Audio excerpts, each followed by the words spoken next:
Shalom Chiefs, welcome back to the channel. Today we're going to be talking about shiny odds within the game. It's been requested again by, thanks to my mod Sharky again for the kind of idea. I'm going to split this into two parts, so I'm going to be doing one on just general shiny rates and the encounter method for things like if you battle Pokemon in the wild and then bring them up, and then obviously how much of a chance that adds, as well as the second part will be on the Dynamax adventures and the raid for, you know, like things like legendaries and things like that, like getting a legendary shiny such as things like Landorus, Rayquaza, Suicune, Raikou, all of that stuff. I'll be covering in this video, in the next video, sorry, but this one we're just going to do the basics of everything. I'll go through every type that I can think of as of my knowledge right now, because obviously I'm still learning as much as you guys, but I'm just passing my knowledge as a small tutorial to you today. So basically in Pokemon, the base chance of any encounter in the game is about 1,000. Well, is it 1 in 4,096? That is a static encounter with everything. So, for instance, I can show you right now in my Pokemon. If you can follow me on Twitch, by the way, which is where I do all my shiny hunts. It's twitch.tv/LikeOsOfficial. I stream every Tuesday, Wednesday, Thursday, and Friday now as my new schedule. But this is my now breeding box, so I can show you this one. So I recently hunted Regirock for 1,599 encounters ish, give or take, because I didn't count them correctly.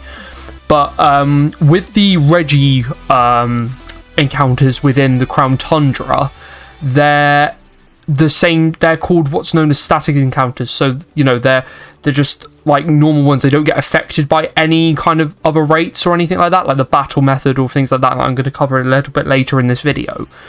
So their odds are 1 in 4,096. Now, if you have the shiny charm, which is like a little thing that helps boost your shiny odds, it actually has a rate of about 1 in 1,365. So it really cuts your odds down on encounters like that, and it is really beneficial. The way you get the shiny charm, which is here, I can just show you now. It looks a little bit like this. There's loads of different charms in the game. You've got Overall Charm, Shiny Charm, Catching Charm, EXP Charm, and the Mark Charm. But the Shiny Charm just increases your shiny odds for anything. It's really useful to get. You can get it by basically completing the main Pokédex in the game. So you don't have to have the DLCs for this one. You just simply have to complete all 400 Pokemon in the Galar Dex, which is just by if you have, say, just Sword, you need to find somebody who has the Shield Pokemon who's willing to donate them to you, either a friend or somebody online. I help a couple of my followers out here and there with bits and pieces. So just obviously get those in, and then you can go to the hotel in Circhester. Now, if I'm not mistaken, I can show you where this is just so that obviously you can grab this. But if you go to Circhester, there are two hotels. Now, I'm trying to remember which one off the top of my head it is. I'm pretty certain. So if you just go from the Poké Center, I'm pretty certain it's this one on the right here. And what you want to do is head inside, and you can go up here and take the elevator. And if you go up the elevator, you can come to your left here. Now, I'm pretty certain it's one of these two doors, so I may be in the wrong one. Hang on a second. Yes. Okay, so I found where it is. So it's actually the other hotel on the west side. So I'll show you now just quickly. So when you get to the Pokemon Center in Circhester, you just literally want to either ride your bike down, or you can simply walk, and it is literally just this first one here. You literally want to go inside, go up the elevator as I did before, so everything just the same. And what you want to do is head to your left and head right down to the bottom. Now, if you go to this guy over here, he gives you a like extra thing for the Pokédex. Oh, I don't know. So he basically goes, oh, well done for completing the Pokedex. And then he will give you the shiny charm, and I believe he gives you another charm, but I can't remember that off the top of my head. But he gives you 2 charms, but one of them is 100% the shiny charm. I know that for a fact. And then you can get other charms in here as well. I think it might be this store next door. This guy gives you the oval charm, by the way, just so that you are aware. But yeah, you can get the charm from there, and it is super useful. So if you're willing to complete the Pokedex, honestly, when you get into completing the Pokedex on this game, guys, in my opinion, it's a lot of fun. It does take time, yes, but it is worth doing for sure. So once you've got that, you can obviously look at everything. So I can now kind of show you how some of the encounters work. So if I go to the Pokedex, and I could say go on to this Pokedex, for instance. In fact, actually, no. What I'll do, because I've been hunting Regirock, I will use this one. But you can do this for every Pokemon on the game. So pretty much, if you, as you can see here, it says I battled 999 Regirocks. Now, when I was hunting this Regirock, I was killing it every time. So the reason I was killing it, like, the method usually for these Regis, guys, is you could either run away or soft reset, because people found that you don't need to do this number battle method because it's a static encounter, so it doesn't matter. It doesn't get affected by what I'm about to tell you.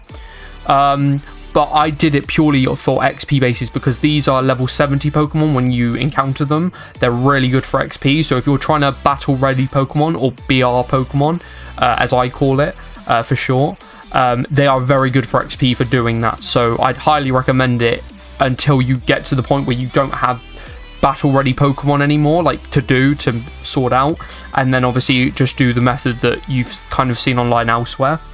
But if you do this, what you can actually do is every time you kind of go up and encounter the same Pokemon over and over again, you can get like a sort of like encounter rate, and if you get to 500 battled solidly on this number forever, you have a 3% extra chance to encounter shiny Pokemon, or that shiny Pokemon as well. You're kind of chaining it.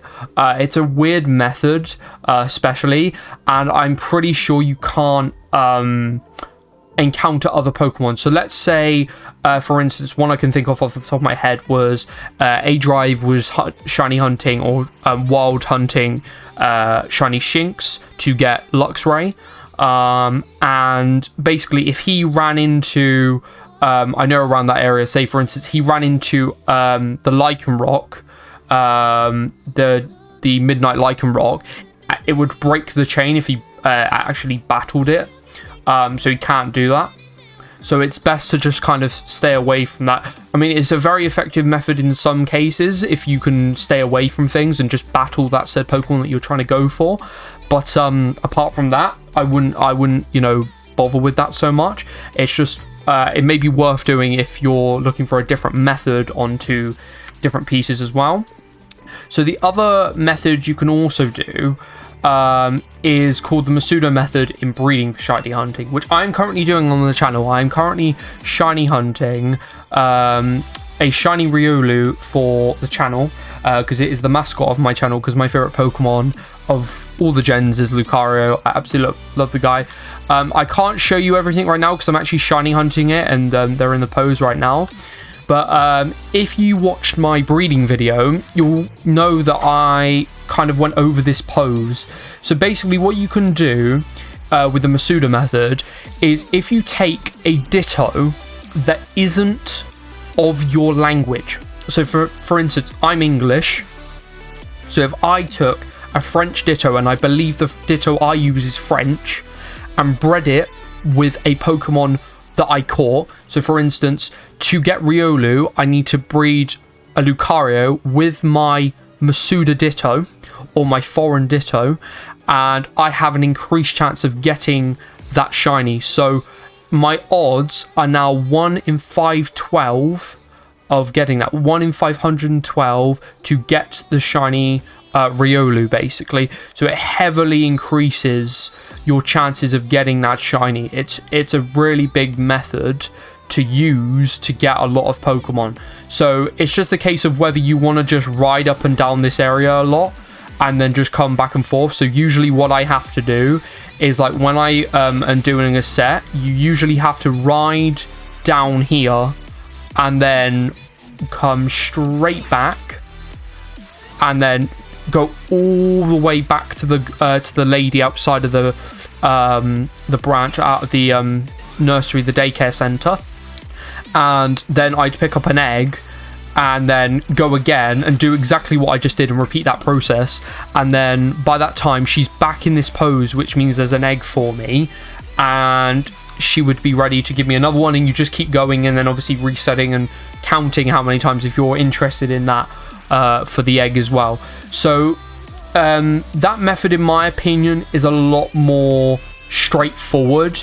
It's just annoying. You've just got to be careful of, like, for instance, the hunt I'm doing right now for Riolu is a perfect example. Riolu is a baby Pokemon, so what you've got to make sure you do is make sure that you've got the next Pokemon up. So for instance, Lucario breeding with the Ditto, because otherwise it won't breed, because it's a baby already. It can't breed. It's not, it's a child, technically a child basically, so it can't do that.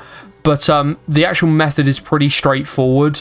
And what I also recommend you do as well is, before you start Masuda hunting everything, if you've ever heard of, I know this goes into the breeding video a bit, but if you've ever heard of using an Everstone on a Ditto, which is where you find a Ditto of a certain nature you want, say for instance Jolly, and you put the Everstone on that and then breed the Lucario with the Jolly Ditto to make sure that Lucario will get the Jolly nature, so that when you start doing the Masuda method, it's got that Jolly nature, and you're guaranteed that every time. Because if you Everstone the Lucario afterwards, once you've leveled it up from Riolu, because obviously it will turn into Riolu when you hatch it, you're guaranteeing that gets passed down as well. So when you get the shiny, you get the nature you want, and then obviously, for instance, with the shiny hunt I'm doing right now with Riolu, it's got an 80% chance of getting steadfast, and I'm trying to get an inner focus one, so you may have to use an ability capsule to change the ability over, but at least you'd have the nature that way already set, and you don't have to use mints, you don't have to go to the battle tower and do battles to get 50 battle points or whatever and get the nature you want for the mint and things like that. So that's pretty much it from what I can do for shiny hunting, to be fair. But like I said, the odds are 1 in 4096 base without shiny charm. So if you're really thinking about getting into shiny hunting, a top tip from me is, please do the decks. Do not be afraid to try and find people online or friends, if they've done it themselves, who are willing to get you Pokemon from, if say they have the opposite game to you, or are willing to just help you out. Please go ahead and do that, or do as much as you can, because it's really, really, really increases your odds. It's ridiculous what the shiny charm could do, especially on this game, and I highly recommend it for everybody basically. So yeah, be sure to pick that up for sure. But I hope that's kind of a small kind of explanation for you as to shiny hunting. Obviously I will go over the Dynamax Adventures in the next video, which will be coming out on the same day as this one, so you'll kind of get part 1 and part 2, but I'm splitting them up together, so be sure to check that out. I'll be going over that, and obviously as I've gone through this video, things will have popped up on screen to kind of show you the data. So if I didn't cover anything and you want to be sure about anything, there it will be on screen, and I will can leave things in the description where I found the sources, so that you can read up on them yourself, just to get a bit of a further understanding, as I'm not the greatest at explaining things, but I thought I'd get as much of my knowledge as I can out there for you guys as well. But yeah, I hope you enjoyed the video. Be sure to leave a like on it, just so I know that that's kind of the content that you want me to head on to, because we now solely stream Pokemon on the channel. We're not a variety channel anymore. Remember that I stream every Tuesday, Wednesday, Thursday and Friday now on Twitch. I will get all that changed for my alerts. Be sure to subscribe and turn notifications on to all, so that you do not miss another video. And I will see you next week, and see you in the next video. as it is a double upload this week. But have a good rest of your week. I will see you soon. Take care, Chiefs. Peace.